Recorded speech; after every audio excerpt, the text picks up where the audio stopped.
Hello, I am Modular, and welcome back to Satisfactory. This is episode 27 of the load balance playthrough, and today I'm going to tackle heavy modular frames. Again, I have all the alternate recipes. I am going to utilize the wet concrete, solid steel ingot, adhered iron plate, encased industrial pipe, steeled frame, and the heavy encased frame recipes. I know that is a lot of alt recipes. To be honest, there's actually fewer default recipes than alternates for this build. Many of them give me much better ratios, like the wet concrete. This cuts down on the amount of raw resources I need. That being said, this factory is going to use 3 pure and 2 normal limestone nodes, 2 pure, 4 normal, and 1 impure node for coal, and the same amount plus 1 more pure node for iron. I'll also be using a train to bring in the rubber. I'm going to be using these nodes in the Dune Desert. Alright, let me quickly go through the plan. So if you just ignore the numbers, because I know they're a little bit crazy, this really isn't too complicated of a factory. I'll be using a train to bring in all the rubber. I need to make iron plates so that I can combine that with the rubber to make the reinforced iron plates. We're going to be using iron and coal to make the solid steel ingots and turning all of it into steel pipes. I'll be needing the steel pipes for the steeled frame recipe to make those modular frames, and the encased industrial pipe. To make all the concrete, I just need a bunch of limestone and water and refineries.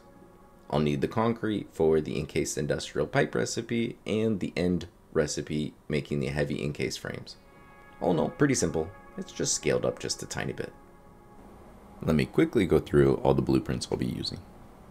I'll be using 9 sets of this 3 refinery blueprint to make all of the wet concrete.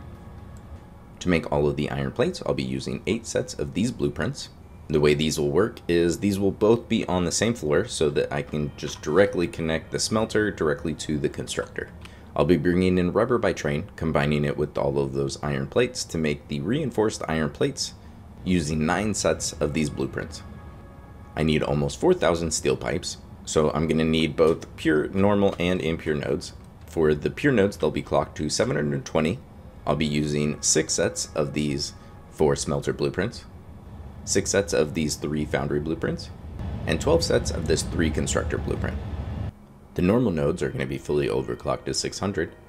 I'll need 6 sets of this 5 smelter blueprint, and 6 sets of the 5 foundry blueprints.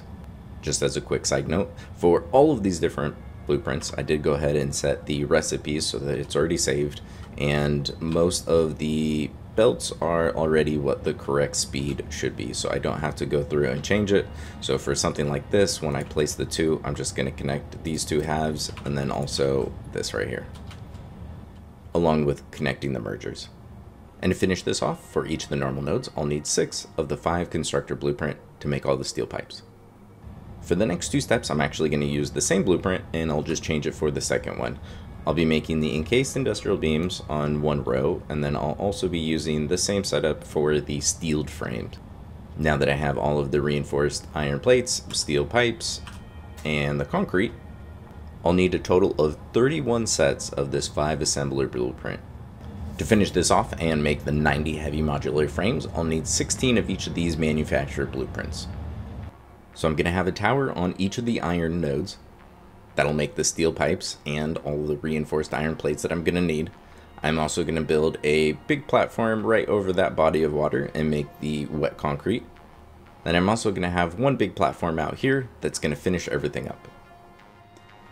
I was about to show off placing all of the machines, and then I realized this tower is a few floors short. So I actually need to add 3 more, so I know I don't normally show this in any of the videos, but I'll probably just fast forward a little bit. But this is basically how I end up building these towers. So if I need 3 more, we're just going to add 3 more floors. And because blueprints are amazing and we can just snap them, it's really easy.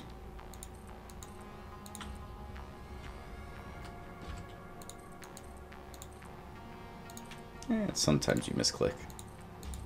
More than once.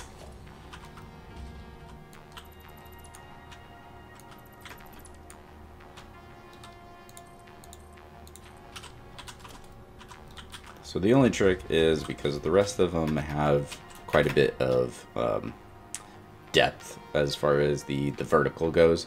That means that where the blueprints are going to snap is going to be more of in the middle of each one or right on top of another one. So trying to get it to snap here isn't really going to work, so I have to move it to default so that I can just kind of manually place these in the right spot. So it's the only part that's not even tricky.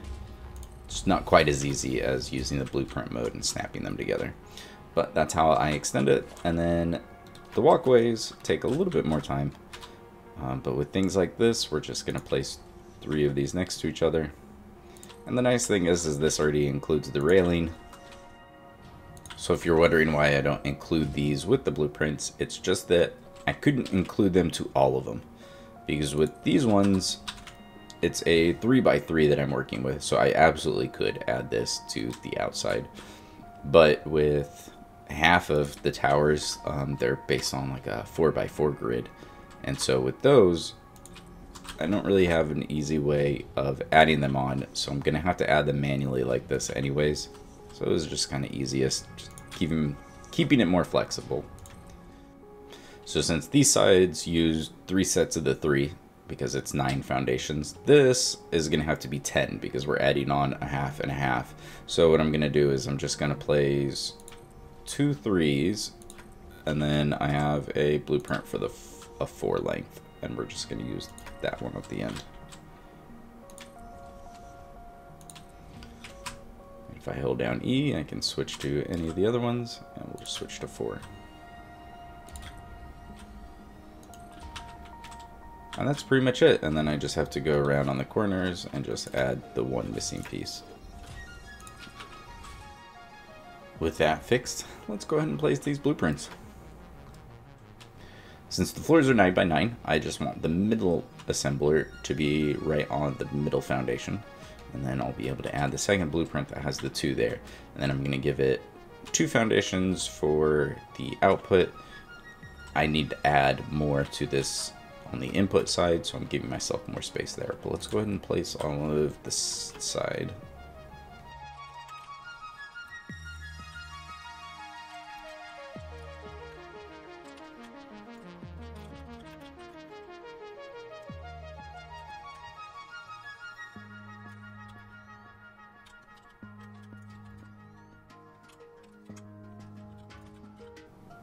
Now I can go back and place the second half. And with these, yeah, blueprint mode doesn't work well when you're surrounded by blueprints. So, but if I hold control, it'll still let me kind of snap it together, and I actually think that spacing is correct. So let's see, this one should have the belt coming out in the middle of this half of the foundation, which it is on the side. So perfect.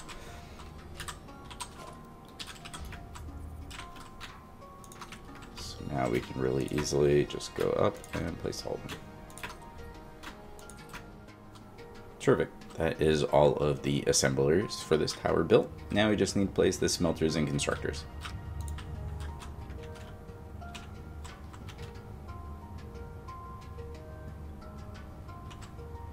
So with these, it's pretty easy. We're doing 8 on each floor, and so we're going to line up all of the machines on the split of a foundation. And then what I want is, let's see, 2, 3, 4, 5. So both of them are going to just barely come in on the middle foundation, giving me, I believe, 1.5 on each side. So if we do smelters here, I believe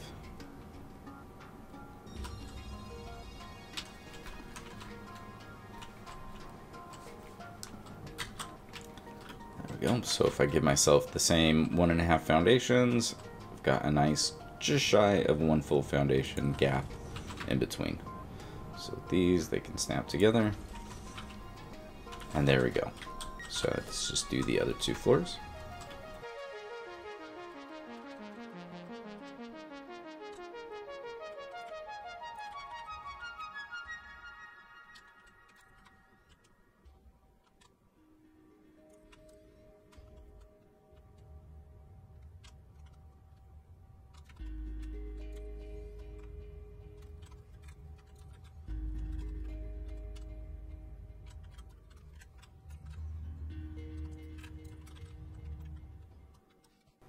And there's all the machines placed for the reinforced iron plates.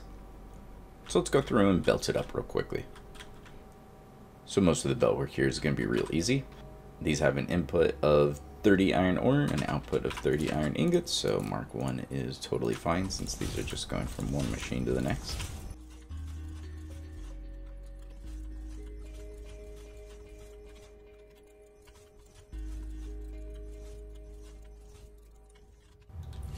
Alright, let's deal with the inputs. So with this being the first floor, what we're going to do is we're going to add a splitter right here to obviously split it between these two halves, but we're going to add one more.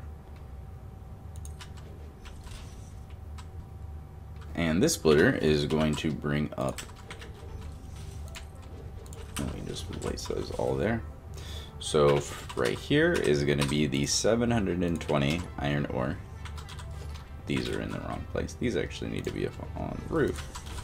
And we can delete these ones.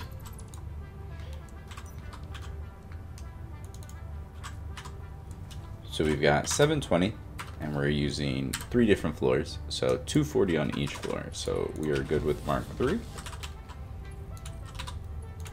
And go ahead and add these lifts. So if this is 240, that means this is 120 and that's 120. So we can go ahead and just use the Mark 2. And then on the next floor, we can go ahead and add a splitter into the same spot. Grab our Mark 3 lift, Mark 3 belt, switch it back to Mark 2 for both of these. And that's this floor done. So we just need to bring this up one more floor. So we add a Mark 3 belt. Or lift, and we do the same thing. Alright, so that is the inputs, and we're basically done all the way through the iron plates. So now what we're going to do is we're going to go ahead and merge up each of these floors.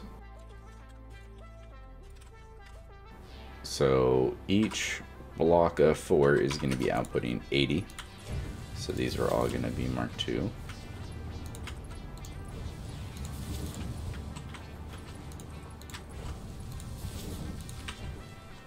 There we go. So now we have 3 outputs of iron plates to feed into 9 floors of the assemblers. So let's go ahead and finish the assembler blueprints, because the way this works is it's not completely done.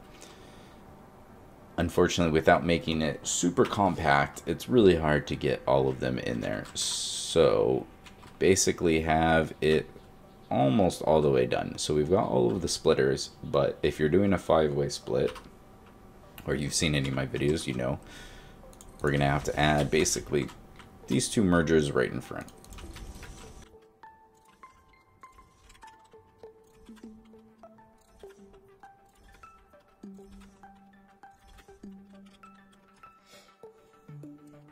Okay, with those in place, let's go ahead and do some of this belt work. So I know that the amounts are really low that we're working with, but let's go ahead and just work our way backwards just in case. So with these needing 10 and 2/3 each, that means that Mark 1 is going to be fine for all of these. Even these ones are going to be fine to be Mark 1. But if we do 10 dot times 3, so on each of these halves there's going to be basically 32, which means that just ever so slightly we're going to need a Mark 2 on one of these. And I'm going to go ahead and decide right now that we're going to make it the bottom one, and we'll have the top one be the rubber, which will be completely fine to be Mark 1 for everything.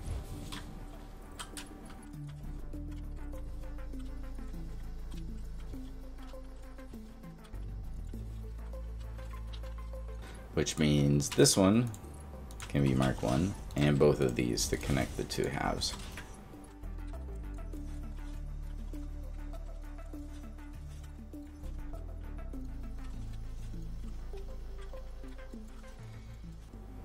Now it's time to route these inputs. So it's actually going to be really easy. What I am going to do, I'm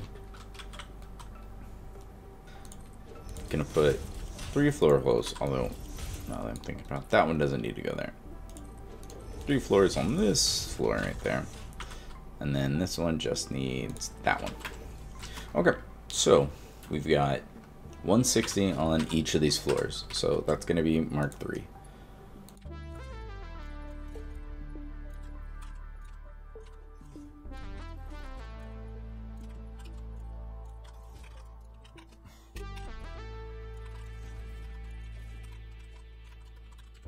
Okay, so with those hooked up, now I just need to split them up. So with the first floor, this is how it's going to work. We're going to place one there. I'm just going to go ahead and replace it so it automatically connects with the splitter. Perfect. Because, like I said, so we've got 3 floors here, but 9 floors here. So pretty easy. We're just going to take each floor and split it up among the 3 floors of assemblers. Real easy. We're just going to place some floor holes here and here. So we've got 160 and we're dividing it by 3. So there's going to be 53 1/3 on each of these floors. So we're good with this Mark 1. So if we put these 2 here, there we go. And that is the reinforced iron plates fed on this floor. And then we just need to take these up to the next floors. So we're just going to grab... Nope, I don't need another splitter. What am I thinking? We just add a lift here and a Mark 1 belt. And then go ahead and take this one up to the next floor.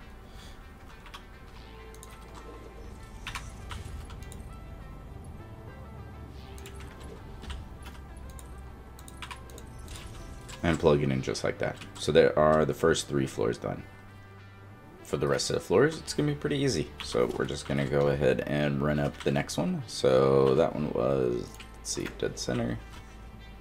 So I might as well just add both of them now that I think about it. So that's going to come up to here. So this is another one of the Mark III lines. So that's going to go here. And then we just need another splitter.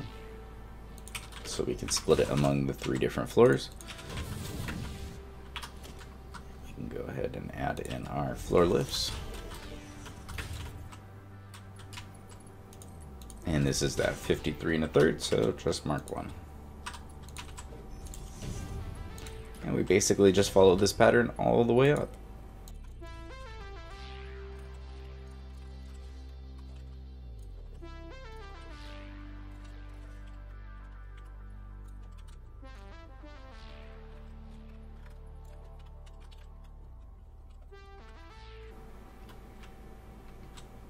Alright, so that's half of the inputs done for the reinforced iron plates. So like I mentioned, we're using the adhered iron plate recipe, which is great because you basically just need 1 rubber for every reinforced iron plates that you need. So I need 160, which is a lot of reinforced iron plates. The other alternatives would have been about 2,000 screws or about 1,000 wire to make the reinforced iron plates. So 160 rubber really isn't too bad in my opinion, especially because I just finished making a whole bunch of it. So I'm bringing it in by train, and let me show you real quick what it looks like on the inside of the station. Because as you can tell, this isn't a full belt, because I am load balancing it. So it's a real simple system. We've obviously got the double input coming in here, and then what we're doing is we're using a Mark III belt, which is 270, and then I'm using a smart splitter to send a priority to the left, the center, overflows going to the right. So if we're sending a priority to these 2, we've got a Mark 1, so we're splitting that 3 ways, so there's 20, 20, and 20. We've got a Mark 2 belt, which is just going straight into a merger. So we're taking that 120 plus 20 and 20, and this is our 160. So everything else is getting cycled back into the storage container so that I can have a nice constant flow of the 160 per minute. So as you can see, for right now, we're just syncing everything. So once this gets up and running and the iron plates start getting made, I'll go ahead and plug this in so that the rest of the tower can come to life. But let's go ahead and deal with the rest of the belt work so that we can just plug it in. So the rubber is going to come in right here. We're just going to bring it up basically 1 floor. So this is a 160 line. So we're going to go ahead and run this one just right along the ceiling. And then that way we can come over here. So since I needed the 2 merger, the next thing about this is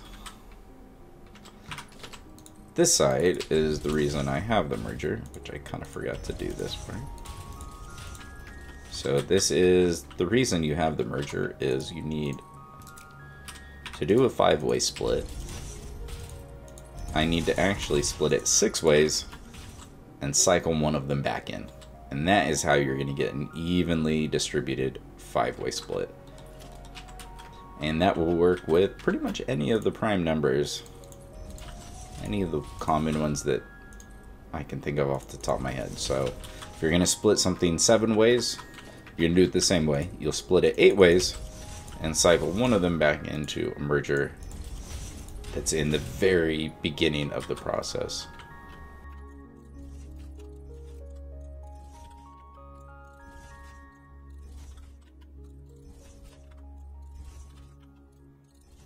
Okay, so with that finished, so as you can see, that side is being used.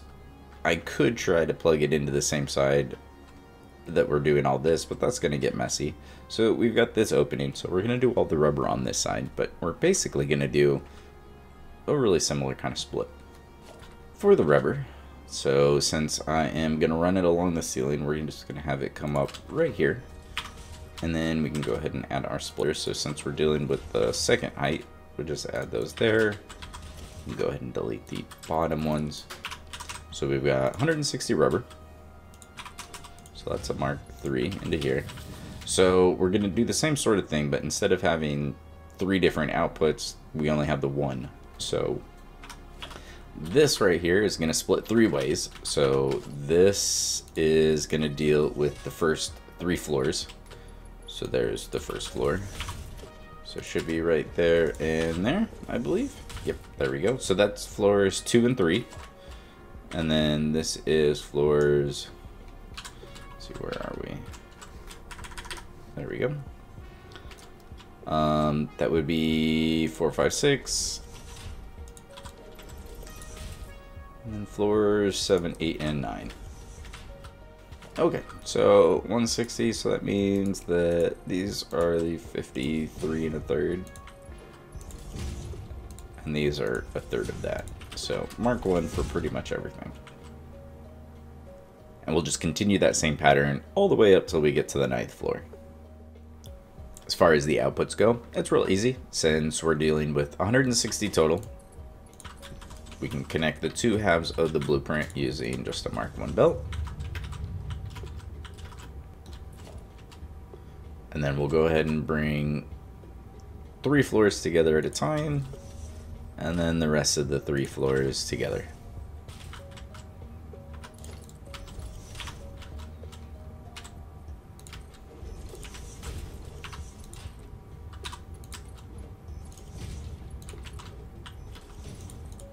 So these will come in there, and then these ones will collect all of this one.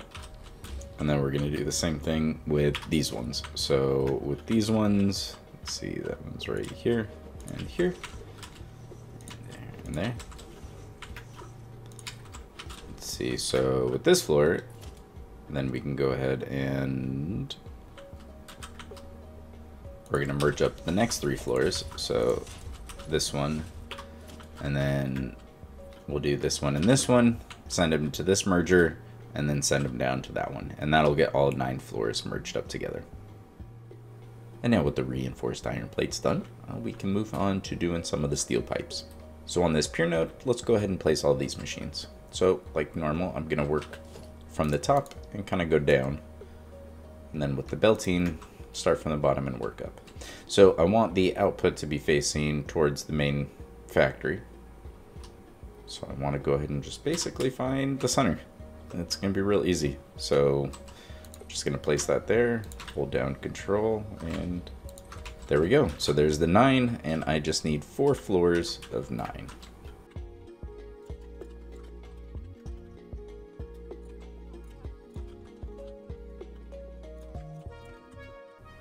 The next 3 floors are all foundries, so I need 6 on each floor.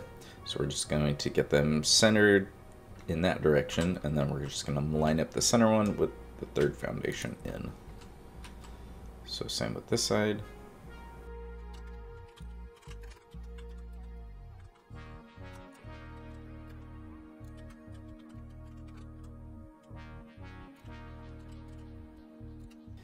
The bottom 3 floors are all smelters, and I need 8 on each floor, so we're using 2 of this 4 smelter blueprint, and we're just going to do the same thing where we're centering it on the center and then the third foundation in.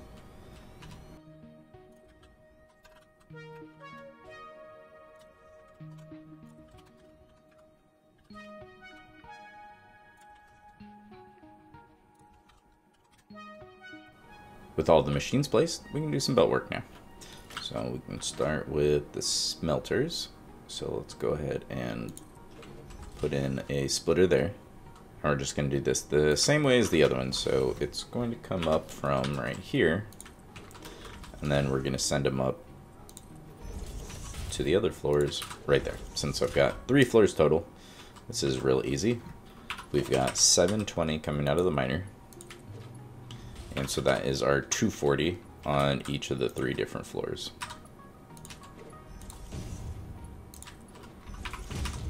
So 240 into there, which means 120 and 120. Go ahead and set that one there. This one's going to go to the next floor.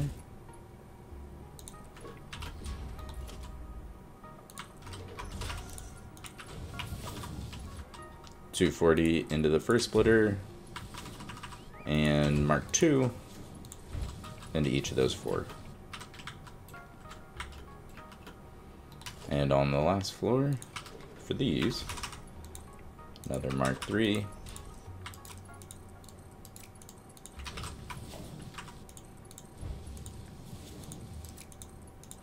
And 2 mark 2s.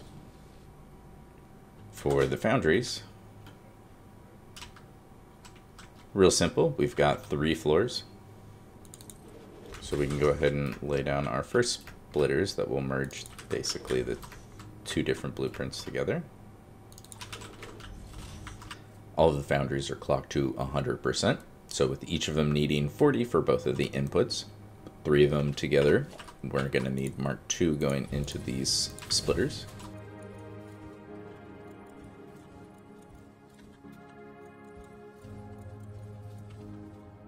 So to deal with the 2 inputs, we're going to need a whole bunch of floor holes. So the 3 floors below are going to be bringing up the iron ingots. So we can go ahead and place a few of these. And there we go. So since each floor is dealing with 240 iron, we can go ahead and just put in our Mark III belts here.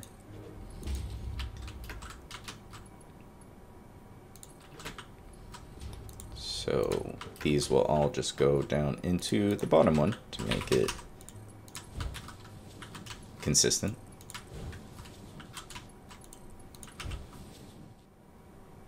And now I just need to pair up each of these floors with one of those lifts. So we can go ahead and use Mark II to combine the floors.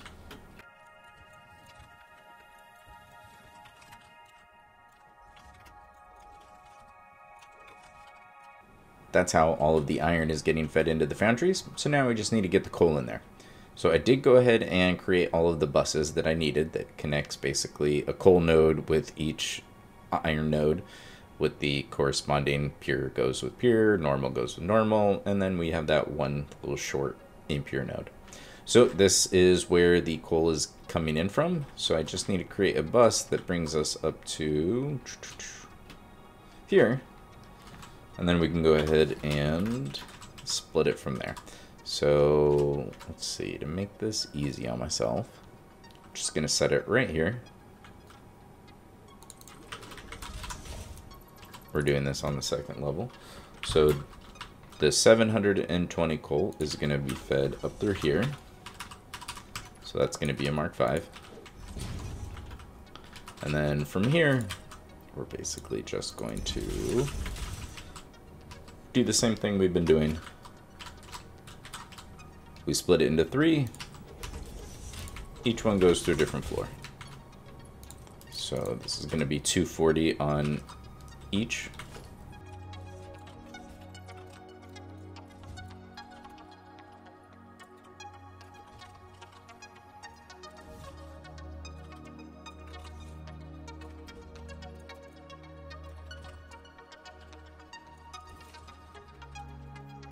And that's it for the inputs for the foundries. So to deal with the outputs, I've got 3 floors, each of them in 2 sets. And then I have 4 floors of constructors that need to be fed. So what I'm going to do is I'm going to group these up in a line right here. So we're going to connect 3 of them together. That way I can send it up to 2 floors. That'll be the easiest way to group and then resplit them up. So we're just going to take another merger. Let's go ahead and set it out here. So each one of these is going to be putting out 60. So a group of 3 is 180. So we're going to deal with Mark III.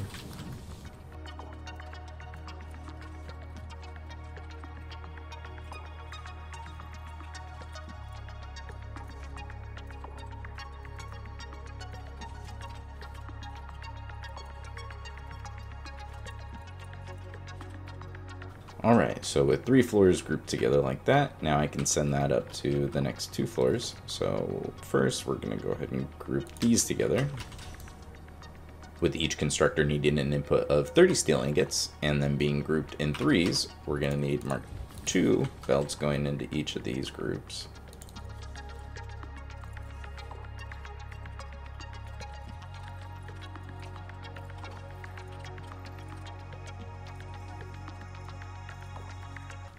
And now I can bring up the steel ingots and get those put together. So we're going to bring them up right here. Since we have 160 on each floor, and we're combining 3 floors together, we've got a full 480 belt. So we can go ahead and put a Mark IV there, Mark IV here. And since we're splitting this across 2 floors, so that's 480 there, which means 240 into that floor, and then 240 onto the next floor.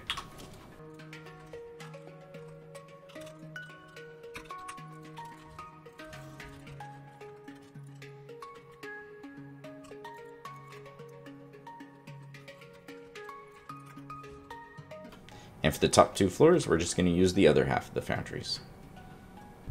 So for the last part, before we move on to placing all of the machines to fill up that space, this is going to be where the refineries go to make the wet concrete. I originally thought I needed this much space, but when I went to actually make the blueprints, I made it a little bit smaller than I originally planned. So I am actually going to cut this size down by quite a bit, and it'll look better because that way it'll actually be centered over all of the water extractors, which are already placed back here. And for whatever reason, this area out of the whole biome gets really choppy for me. It's just this little lake. If I get close to here, it gets really choppy. I don't understand. So as you can see, we've got 9 water extractors down here. They're all completely overclocked, the full 250%, so each of them are outputting 300 meters cubed per minute. And with the new layout, this will be the center instead of it being a little bit off center, which makes me happy. So let me go ahead and change all of that now that I know it fits differently, and I'll show you how it looks. And in the blink of an eye, it's all changed, and there's a whole bunch of machines placed. So I got a little carried away when I shortened it, so now it's nice and centered with the center of the water extractors, which tickles that part of my brain. I'm happy about it. And I went ahead and placed them all. So we just used that blueprint. So they're in blocks of 3. So if we take a look at the machine, they each require 120 limestone and 100 water, and they'll output 80 concrete. So for the inputs, we need to go inside, take a look at how we did that. And like I said, it's really choppy just around this part of the biome. I don't understand. I have the same issue with the swamp. It's one of my least favorite because it mutes all the colors and it's really choppy. So the way this all got split is we've got the belts being brought in, and then if we come up here, you can see So this is feeding 2 blocks of 3. So in total that's 6. And we know each one needs 120. So basically we have each block of 6 being fed a 720 line all the way down until the very end, because of course it's not a completely even number to work with. So if we come all the way down to this side, we can see where we have a little bit of splitting going on. So we've got, this is a completely full Mark IV belt of 480. This belt right here has 600. I don't remember why I didn't label these like I did with a bunch of the other ones. Thankfully I remember. So we have the 480 line being brought in, and then we split it in half. So we've got 240 going here, 240 going here. And then with one of the 240s, we are splitting that again. So we've got 120 here, 120 here, which gives us a 720 line if we combine it with that 600. So that will feed another group of 6. And then for the very last block of machines, that's being fed the remaining 360 limestone. As far as the water goes, it's real simple. So as you can see, all of the pipes are just being fed into the very top to give us the most room. And each one of them goes up here to a block of 3. Since each machine requires 100 water, each water extractor is putting out 300. Completely fills 3 machines. And there aren't the same issues with Mark I pipes as there are Mark II, so I don't have an issue completely filling and using the full 300 a minute. So if we take a look at the outputs, I'm grouping them in groups of 9 because each one is putting out 80. So if we do 9 groups of 80, we have 3 completely even lines of 720 being sent into the main factory. I did go ahead and place the machines and get everything belted up for the rest of the steel pipes because they're just different versions of that pure node that I already showed off. And now it's time to move on to the big platform. I did debate whether I should continue the towers and just try to add on to them because the next parts could have been figured out how to be put onto a couple different ones. But I decided since I need 75 assemblers for the encased industrial pipes, 80 assemblers for the modular frames, and then 32 manufacturers, it would just be a fun way to show off the load balancing on a larger scale in just a huge horizontal row. So that's what I went with. So let's go ahead and place the machines, and then we'll go through the belt work, which is not too bad. Alright, so with this, the first floor is going to be encased industrial beams, then modular frames, and then our heavy modular frames. So with this first floor, we need 75 of the assemblers. So we're going to work our way from the back end. So that means I need 15 of this blueprint, which works out great because the amounts that we're dealing with, let's get this centered and right on the line. Actually, I want to give myself 3 foundations to work with the outputs. There we go. So the amounts that we're working with, we need 2,100 of the steel pipes and 1,500 concrete.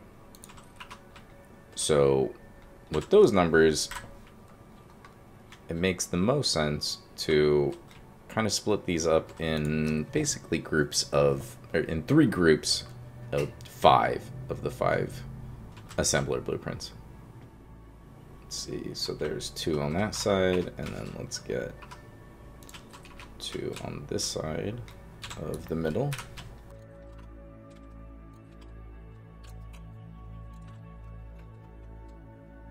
Alright, so there's 1 block of 25, so we're just going to give it a little bit of space just to kind of help split things up a little bit too, because we've got plenty of space on this bottom floor.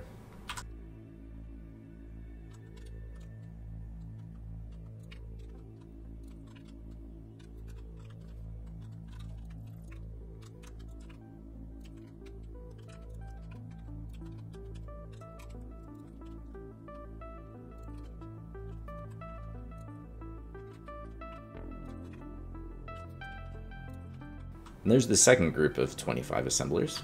So let's place the last one.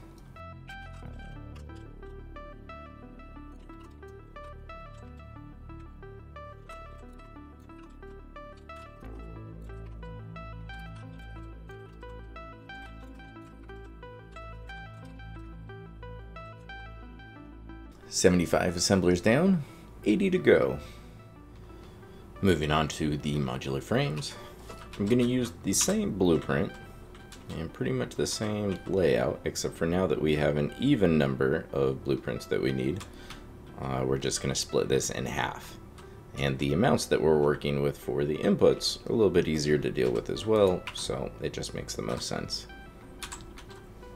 We're going to need the 160 reinforced iron plates, so all 80 machines are going to get load balanced off of one belt, which right there is probably the biggest strength to load balancing, is if you wanted to manifold across 80 assemblers, it is going to take a very long time.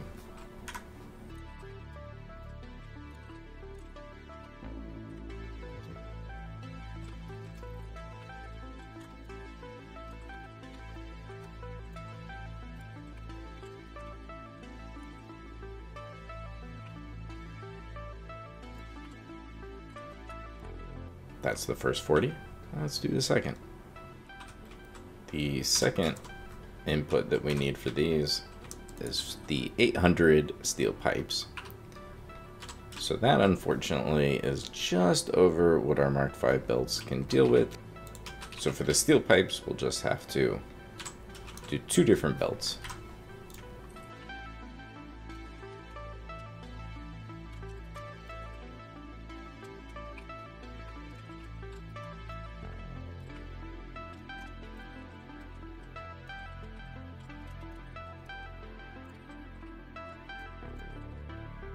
And there we go. That's the 80 assemblers down for that. So now we just need to grab the materials and place 32 manufacturers for this top spot. And now we're on to the final floor. Well, for now.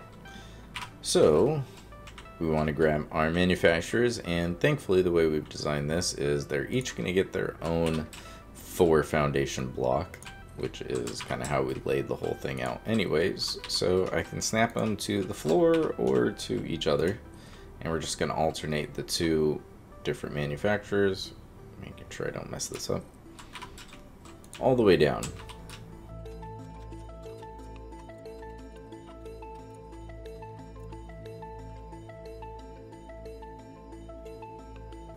And there's the first 16.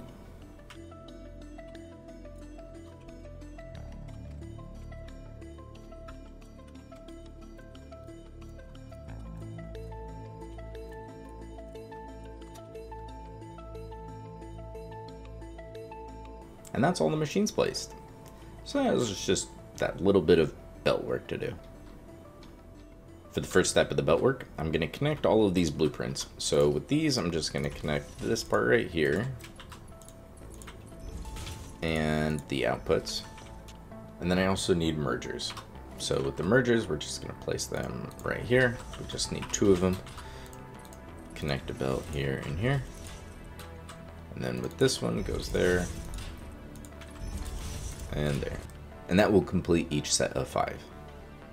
So the original plan, and the reason why I laid it out this way, where they were in 3 groups of 25 assemblers, was that the total amounts that I'm working with is 2100 steel pipes and 1500 concrete.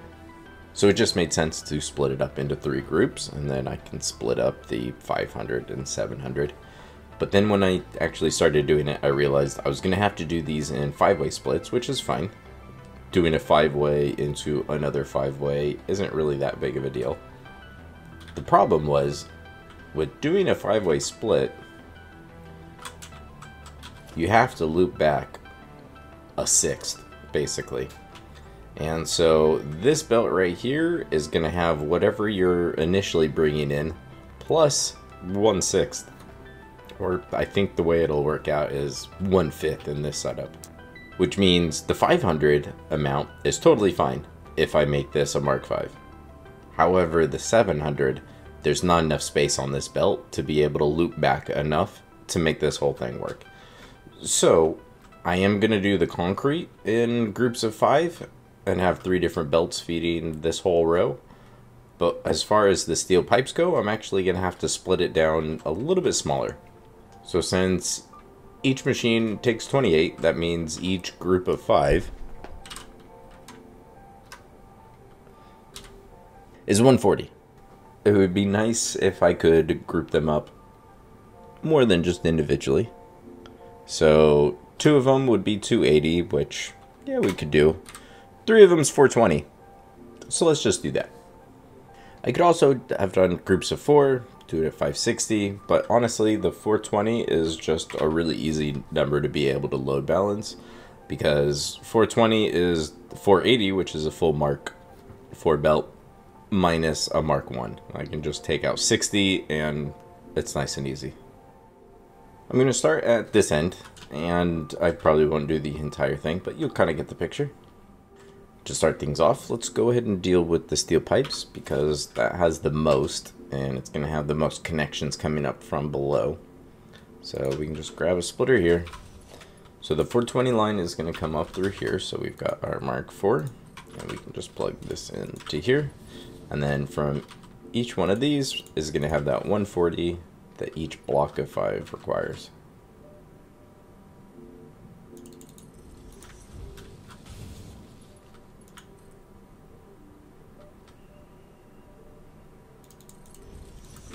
And now that I know I'm going to do the steel pipes on the bottom, that means I can go through and redo some of the belt work here. So since these need 28, these need 20, that means that out of each of these splitters, the top one is fine because we can do 20, 20, and 20. Mark 1 belt is fine for right here, but if we do 28, 28, and 28, this is going to need to be a Mark 2. So these bottom 2 right here need to be Mark 2.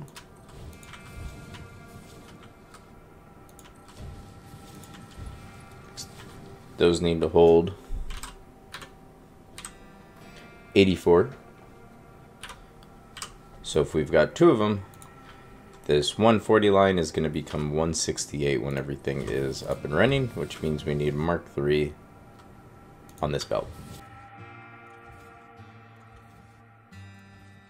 And now as far as the concrete goes, we can split that as a whole group of 5. So what we're going to do is this whole setup, but across all of these. So let's work with the middle one. Just gonna nudge it into place so that I'm not actually clipping it onto the belt. Although I think when I delete it, if I had, it would like repair itself essentially. So this splitter is this one right here. So now what I want to do is grab a merger, and we're just gonna have the merger go right here. So now I need to place this one and this one. So with this one right here, it's going to feed these 3 machines. And so I want to get it into this spot right here.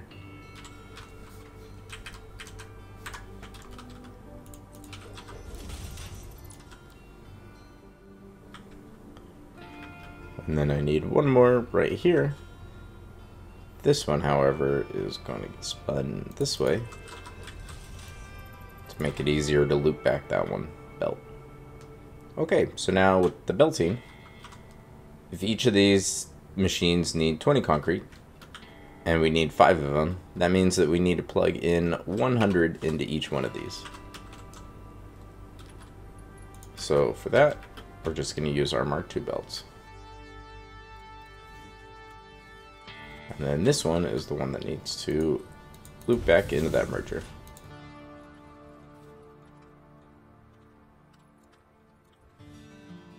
If each of these belts are going to need 100 even, that means this belt is going to need to be a Mark IV to deal with the 300 that's going to be on it. This isn't my favorite thing, so I may end up changing the spacing a little bit on these.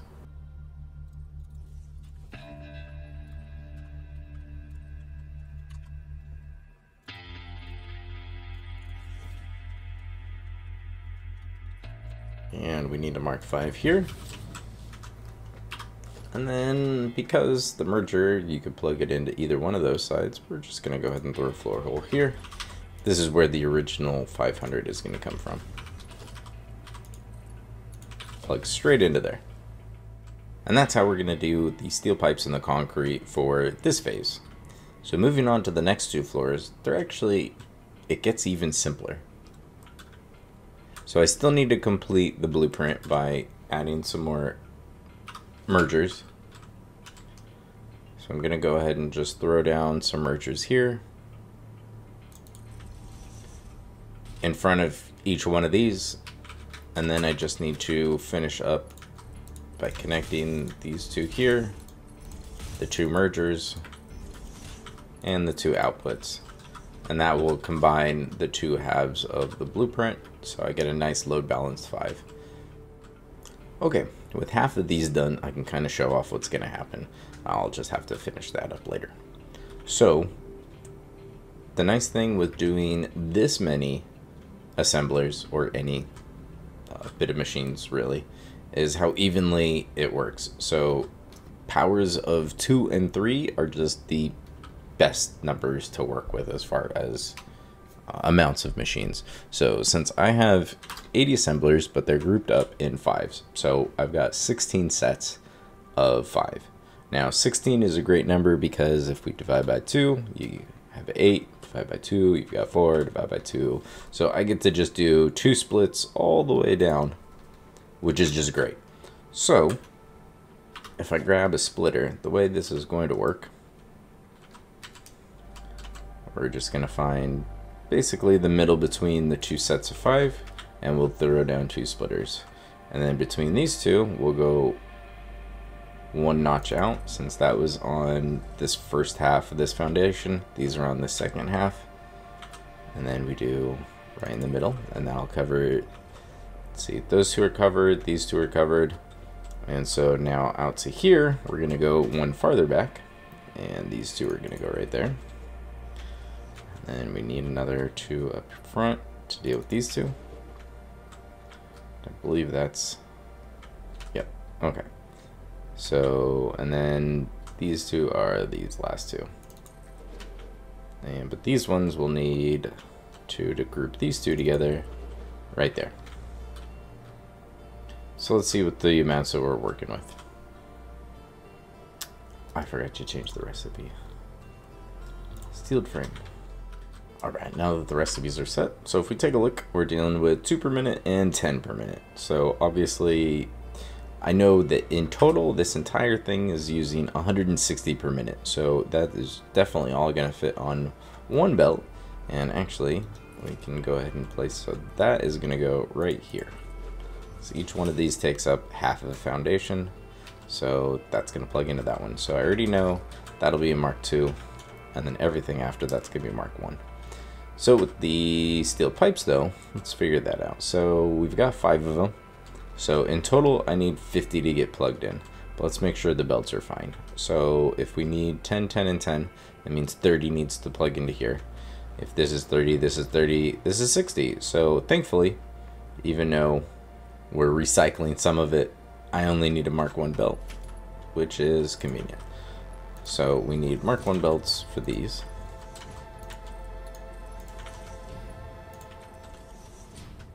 Now with the reinforced iron plates, I know it's the only one that's going to come out of here, because the steel pipes in total I need 800, which obviously can't fit on a Mark V belt. So with those, the steel pipes are going to plug into the next set, so that's where that will plug in, and then I'll have the same over on that side. So that means that I know all the rest of these are going to be fine to be Mark I on top up until this one. So we can go ahead and just put down the Mark II.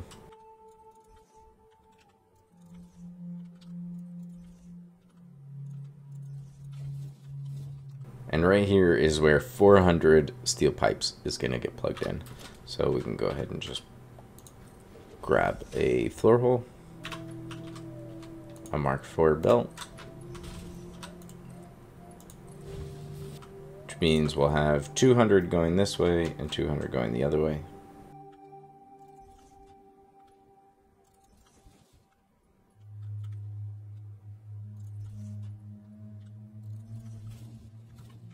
and then 100 going into each of these ones.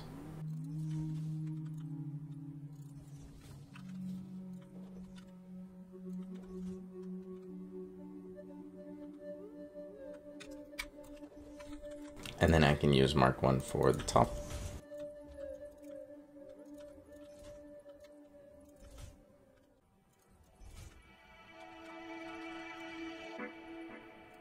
And this time I'm actually going to place these ahead of time because I think that's a little bit easier. There we go. So this is 100 getting sent to both of these.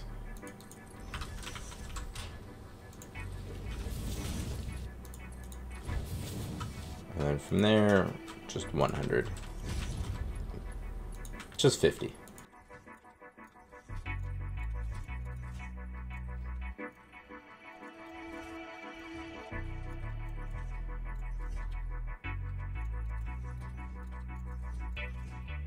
And there you go. Really simple. Obviously, the load balancing does take up more space and probably a bit more materials. But when it's all up and running and everything is just flowing smooth, I just love the way it looks. So let me show you real quickly what this is going to look like, but real similar situation going on up here, except for we just have double it. So instead of 16, there's actually 32, which obviously is just twice as much. So we get to use just the 2 split all the way across for everything all the way down. So the amounts that we're working with for the heavy encased frames, in total, this is going to need 240 modular frames, so that's 1 belt for the whole thing. 300 encased industrial beams, same thing, 1 belt. Now unfortunately, steel pipes needs 1080. So this one we're going to have to do the same as down below, where it's going to come in, each half is going to get fed its own pipe. And then the concrete, thankfully, is only 660 for the entire thing, so this all fits on 1 belt.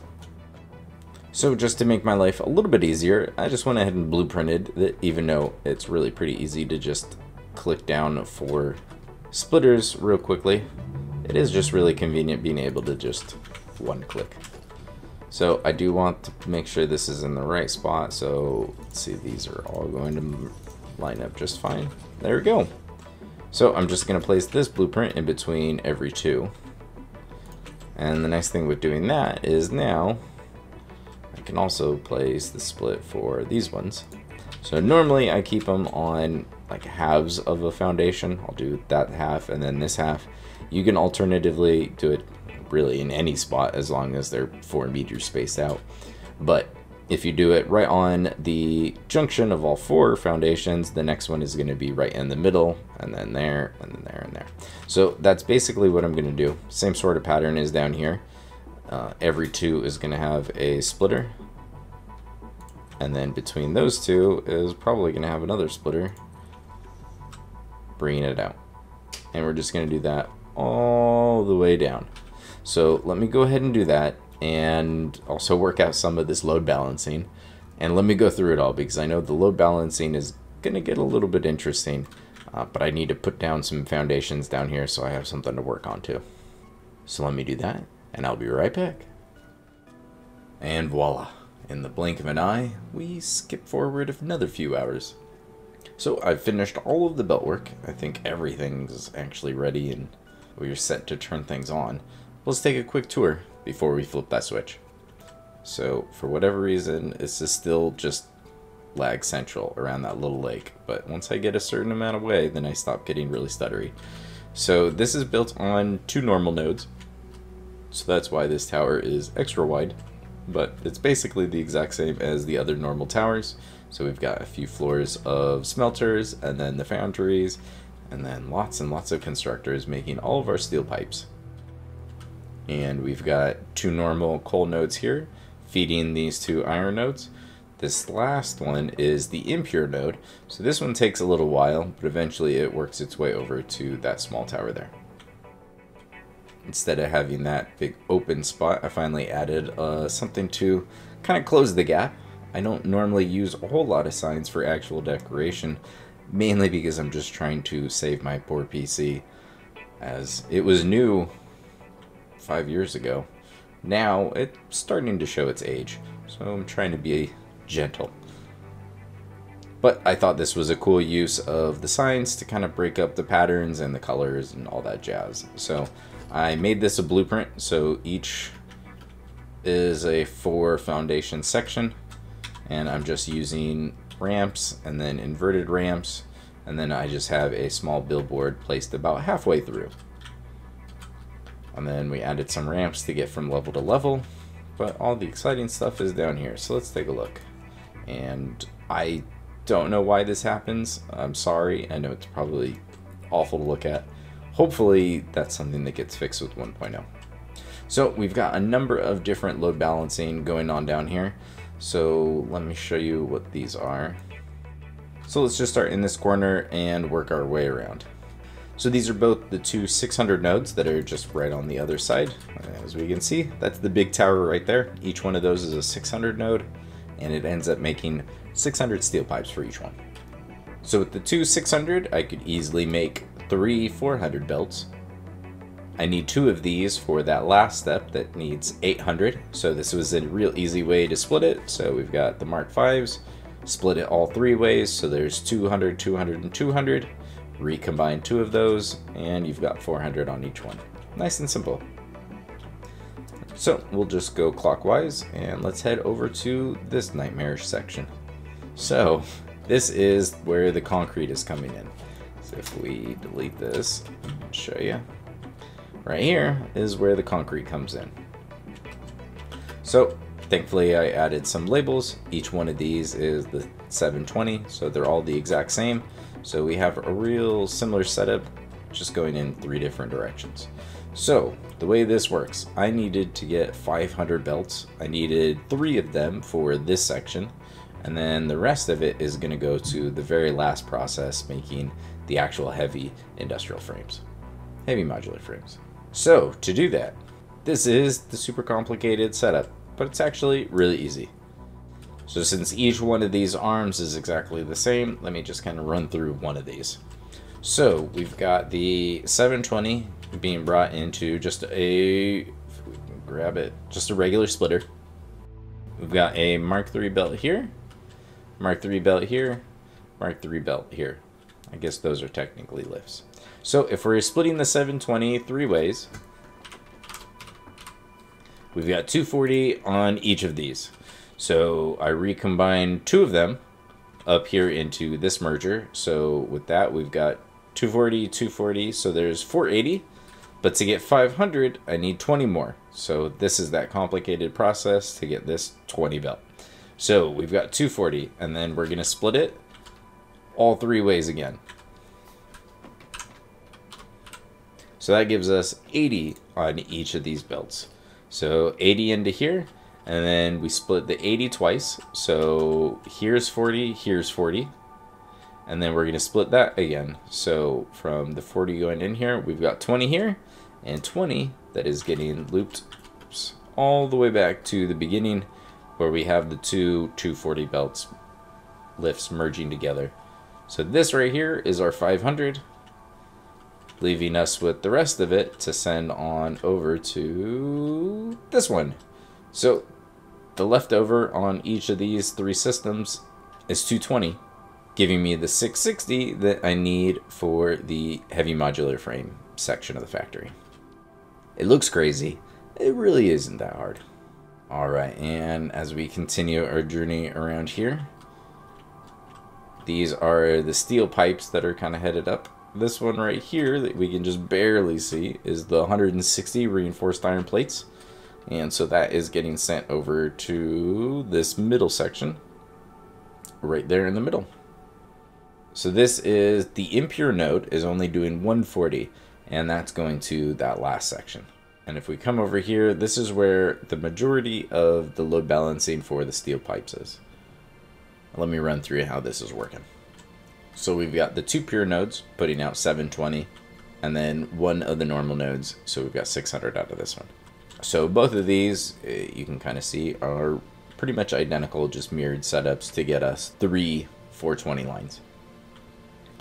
So we have 720 coming into here, going into a smart splitter, splitting it 3 ways. So we already know that's 240, 240, 240. So merge 2 of them together, so we've got a 480.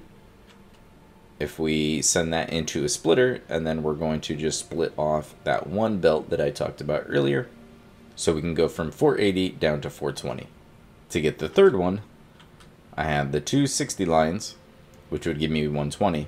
To get that 300, I basically just split the 600 line in half. So we've got 300 going this way, grabbing the 260s, giving us the third 420 line. So with this 420, this is another 420 that I just forgot to add the label for. But that one was taking 2 of the 240, just like the other 2 systems over there. And then we split off the 60 belt, and we've got the 420 going there.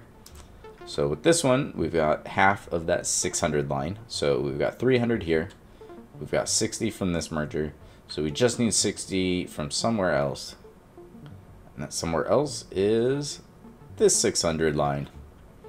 So there's another normal node just on, well, I guess things get a little bit weird in those sections. Right here. So we've got a normal tower right here doing the 600.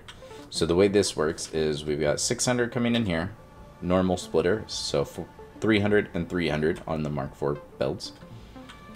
This one is then going into what is essentially a 5-way split. So we're taking the 300, sending it into a splitter, and then normally you would split this in half. So this right here is our 3/5. This has 2/5 because one of them needs to cycle back. So now we've got 2/5 to work with. So this one gets looped back to this merger where the original 300, the second 300 is coming from. And then this one is our 60 line that's going all the way over to those. So this is how we siphoned off 60 out of 600. So for this last 540 line, so the 540 line meets up with one of those 400 lines from the very first splits that I showed you, and the extra 140 that was coming in from just the impure node. So with all 3 of these, I basically just load balance them, just in a very not aesthetically pleasing way. So the easiest way to load balance 3 belts into 2 is you split each one of them in half and then combine 1/2 from each of those lines. Better to show the example. So the 540 gets split in half. So 1/2 goes here, 1/2 goes here. The 140 from the impure node comes in here and goes to a splitter. 1/2 goes to that merger. The other half goes to this merger. And then same thing with that 400 line. Half of it goes to this merger, the other half goes to this merger. So now all 3 belts are load balanced into 2 even belts, and we can split it because that final process for the manufacturers needed 2 different belts for the steel pipes. Everything else was fine with 1. And that's all the belt work down here. Really not too bad. The one last thing I should talk about, I have quite a few sinks, and the reason for it is I have tried this startup already. A couple of reasons why I do this.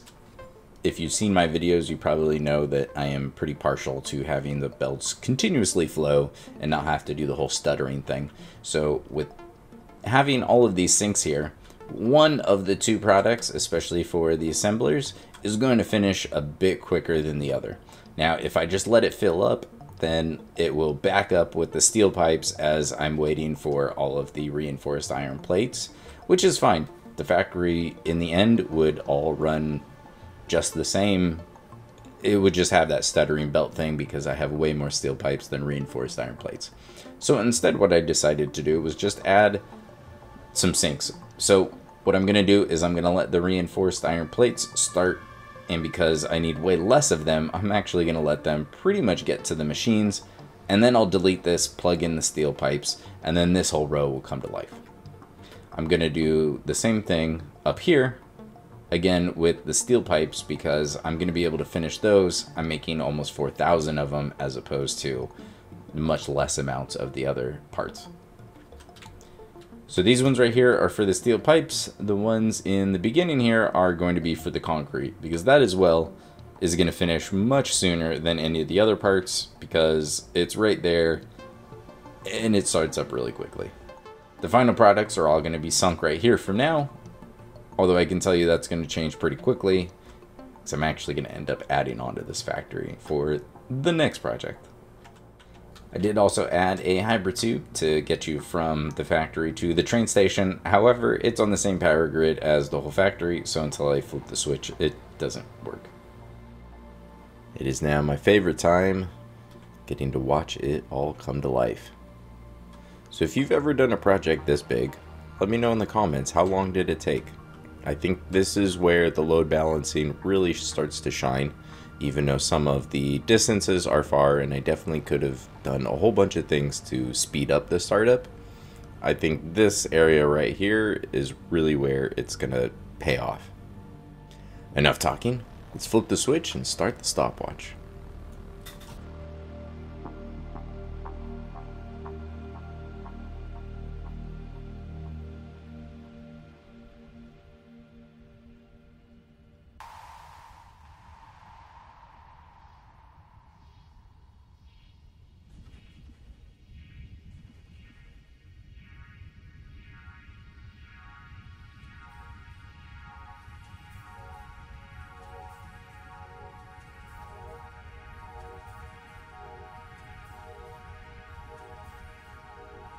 Now that the iron plates are being made, I can go ahead and delete this and connect the rubber.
Now that the reinforced iron plates are here, I can go ahead and get rid of these first sinks. We'll get the modular frames going.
Now that the modular frames are being made, I'm going to let them go through a little bit because the other belts are all much faster.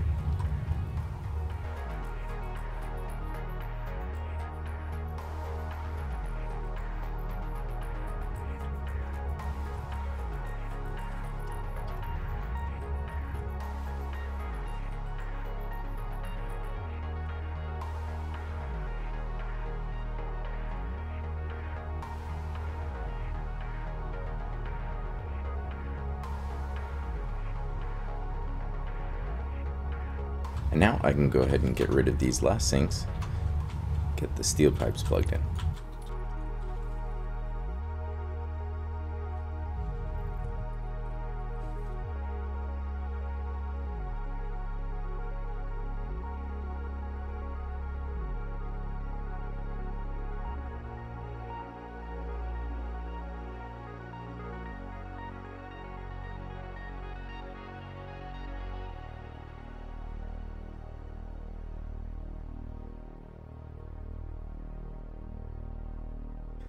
And there we go. Looks like everything's staying on, and we are getting a nice steady flow of our 90 heavy modular frames being sent to the sink. That is mission complete. I know I mentioned before that I definitely could have done some things, shortened some of these lines to speed things up, but all in all, I am still really happy with the startup time for a factory this big. I am pretty impressed with how well the load balancing does. Obviously it has its trade-offs. This takes up a lot of space, but I also just really like watching it, so I'm totally okay with it. And if we take a look at our power graph, got a nice steady line, except for there will be a dip somewhere. There we go. So it's dipping 29.9, which is basically one awesome sink. When it's idle and nothing is being sunk, it runs at 0.1 megawatts, and then it'll jump up to the full 30 once it's actually being used. So since these both halves are synced up, there's going to be these gaps right here, and that's when it turns off. So thankfully I just have to deal with that for a little bit, because the next project I am going to add on to this back part. I won't need it to be quite as wide as these platforms are, so I'll probably keep it centered, and thankfully I can avoid that tower there. But we will be making 25 of the fuse modular frames per minute, and that'll be the next project. So look forward to that, and thanks for watching.